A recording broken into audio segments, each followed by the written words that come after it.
बड़ी खबर मध्य प्रदेश से, जहां पर भोपाल में डीजे की आवाज से बच्चे की मौत को लेकर क्या हुआ है, आप देखिए। टीवी9 भारतवर्ष की खबर का असर हुआ। एमपी मानव अधिकार आयोग ने संज्ञान लिया है इस पूरे मामले पर। भोपाल पुलिस कमिश्नर से जवाब मांगा गया है। देखिए, बच्चे की मां ने इंसाफ की मांग करते हुए कहा है कि तेज आवाज में डीजे बजाने वालों पर तुरंत एक्शन लिया जाना चाहिए। 8:30 बजे मूर्ति निकल रही थी, मैं घर आई काम पे से। मेरा लड़का कोचिंग पढ़ के आया, अच्छा था, तबीयत कोई ख़राब नहीं थी। मैंने बोला बेटा कहाँ जा रहा, बोलता मम्मी मैया जी देखने जा रहा हूँ, 2 मिनट में आ रहा हूँ। और डीजे बहुत तेज़ था सर, डीजे यहाँ तक आया। मैं भी बाहर निकल गई अपने लड़के के पीछे और डीजे को बस उसने पकड़ा और डीजे बहुत तेज़ बज रहा था और एकदम से मेरा लड़का गिर गया। 2-3 बड़े बड़े लड़के उठा के लाए, बहुत नशे में थे वो लड़के लोग भी सर, बहुत शोर शराबा था, कुछ समझ नहीं आ रहा था। तो क्या बोला भी गया था कि कम से कम थोड़ी आवाज़ कम कर लो? सब लोग चिल्लाते सर कि कम साउंड करो, मोहल्ले से पूरा गेट टूट जाते हैं, पूरे बर्तन गिर जाते हैं, पर वो नहीं मानते हैं डीजे वाले, वही लोग निकाल लेते हैं। मेरे लड़का 2 मिनट में ख़त्म हो गया सर, गिरते परवाह नहीं। पर मन की संतुष्टि के लिए मैं उसको हॉस्पिटल भी ले गई, मगर हॉस्पिटल वाले ने बोल दिया कि उसकी तेज़ साउंड थी डीजे की, तो उसका हार्ट फेल हो गया। वो तुरंत ही ख़त्म हो गया था। डीजे वाले ने डीजे रोका नहीं, बंद भी नहीं किया। उसको दिल की बीमारी थी? उसको हार्ट में दिक्कत थी, हार्ट का बाल सुखड़ा था। आइए जानते हैं कि पूरा मामला क्या है। दरअसल 14 अक्टूबर को भोपाल में 13 साल के बच्चे की मौत हो गई। मूर्ति विसर्जन का जुलूस देखने ये मासूम गया हुआ था। डीजे की आवाज बहुत ज्यादा तेज थी और इससे वो बेहोश हो गया। बच्चे के बेहोश होने के बाद भी डीजे बजता रहा। अस्पताल ले जाने पर बच्चे को मृत घोषित कर दिया गया, जैसा बच्चे की मां ने बताया। अभी आपने सुना। मां का आरोप है कि डीजे की तेज आवाज से बच्चे को हार्ट अटैक आ गया। पीड़ित परिवार की मांग है डीजे वालों पर कड़ा एक्शन होना चाहिए। और नियमों का उल्लंघन करने पर भोपाल पुलिस ने डीजे वालों पर पिछले 1 महीने में 100 एफआईआर दर्ज की है। दशहरा और नवरात्र को दृष्टिगत रखते हुए कि जो भी ऐसे त्यौहार होते हैं उसमें डीजे का उपयोग ज़्यादा होता है, इसको दृष्टिगत रखते हुए पूर्व में ही जितने भी डीजे थे सबका 100% जो है बाउंड ओवर की कार्यवाही की गई थी, जिससे कि उन पे उचित प्रतिबंधात्मक कार्यवाही उन पे की गई थी।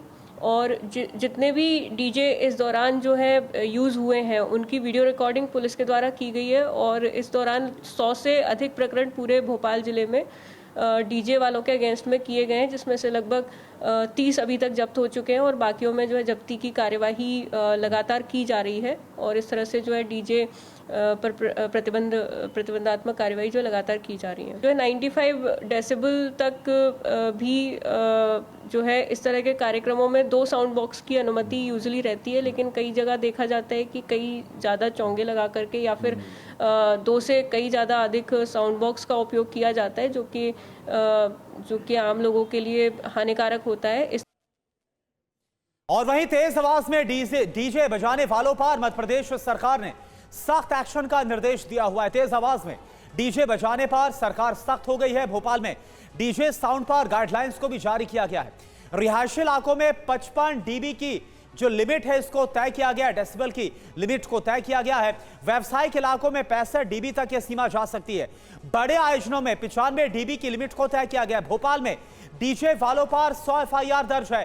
पुलिस ने 30 से ज्यादा डीजे जब्त किए। भोपाल से देखिए शुभम गुप्ता हमारे साथ लाइव जुड़े हुए हैं। भोपाल का सीधा रुख कर शुभम, ये मामला वाकई में काफी दुखद है। जिस तरह से 13 साल के बच्चे की मौत हो गई डीजे की तेज आवाज के बाद, अब जो मानवाधिकार आयोग ने संज्ञान लिया है डीजे बजाने वालों के खिलाफ, इस मामले में अभी तक क्या कार्रवाई हुई है? देखिए करुणा, जैसे ही मुख्यमंत्री पद की शपथ मोहन यादव ने ली थी उसके बाद उन्होंने पहला आदेश जारी किया था कि ये जो डीजे ज़्यादा आवाज़ में बजते हैं या मंदिर मस्जिदों पर जिस तरह के साउंड सिस्टम होते हैं जिससे नॉइस पोल्यूशन होता है उस पर रोक लगाई जाए। और वो रोक हमें शुरुआत में दिखाई भी दी, मगर अभी जिस तरह के कार्यक्रम हुए, नवरात्रि का उत्सव था, मूर्तियों का विसर्जन हो रहा था और उस समय तेज़ आवाज़ में डीजे बज रहे थे। उसी समय की ये घटना थी जब एक बच्चा जाता है जिसके दिल में जिसे दिल की बीमारी थी और इतना वाइब्रेशन, इतना कंपन होता है कि उसकी मौके पर ही मौत हो जाती है। अब इसके बाद पुलिस ज़रूर कार्रवाई कर रही है। 100 से ज़्यादा डीजे वालों पर एफआईआर हो चुकी है, उनके डीजे जब्त किए जा चुके हैं। मगर एक बड़ा सवाल यहाँ पर यही है कि जब ये डीजे बज रहे थे उस वक्त पुलिस इनकी वीडियोग्राफी करती है और उसके बाद फिर कार्रवाई करती है, ये दिखाते हुए कि देखिए हमने वीडियोग्राफी की हुई है, इतने डीबी की लिमिट थी और इससे डीबी से ज़्यादा आप बजा रहे थे। मगर क्या ये कार्रवाई उसी वक्त हो जाती, उसी वक्त जी। डीजे वालों को रोक दिया जाता कि इसे कम आवाज़ में बजाइए, तो शायद एक मासूम की जान नहीं जाती। मगर अब कार्रवाई देखने को मिल रही है। आगे फिलहाल इस तरह के कोई कार्यक्रम भी नहीं है जिसमें डीजे का इस्तेमाल हो, मगर सरकार को भी इसे अब सख्ती से इस कानून या जो नियम है, मुख्यमंत्री का जो आदेश है, उसे सख्ती से पालन करवाना होगा, वरना आए दिन इस तरह की समस्या आती है। कई बार डीजे के साउंड को लेकर विवाद भी होता है, उसमें मारपीट भी हो जाती है, और अब तो एक मासूम की जान तक चली गई। बिल्कुल 13 साल के मासूम की जान चली गई है और अभी 100 डीजे वालों के खिलाफ एफआईआर दर्ज की गई है। बहुत बहुत शुक्रिया आपका इस पूरी जानकारी। और देखिए, आपके लिए ये जानना जरूरी है कि तेज आवाज लोगों के लिए कितनी जानलेवा साबित हो सकती है। इस पर TV9 संवाददाता शुभम गुप्ता ने डॉक्टर राकेश श्रीवास्तव से बात की है। आप जब भी सड़क से गुजरते होंगे, आपने तेज़ आवाज़ में डीजे बजते हुए देखे होंगे। आपने कई बार कोशिश भी की होगी, उनसे कहा भी होगा कि आवाज़ कम कीजिए। इस डीजे की तेज़ आवाज़ से आपको कितना नुकसान हो सकता है, क्या आपकी जान भी जा सकती है?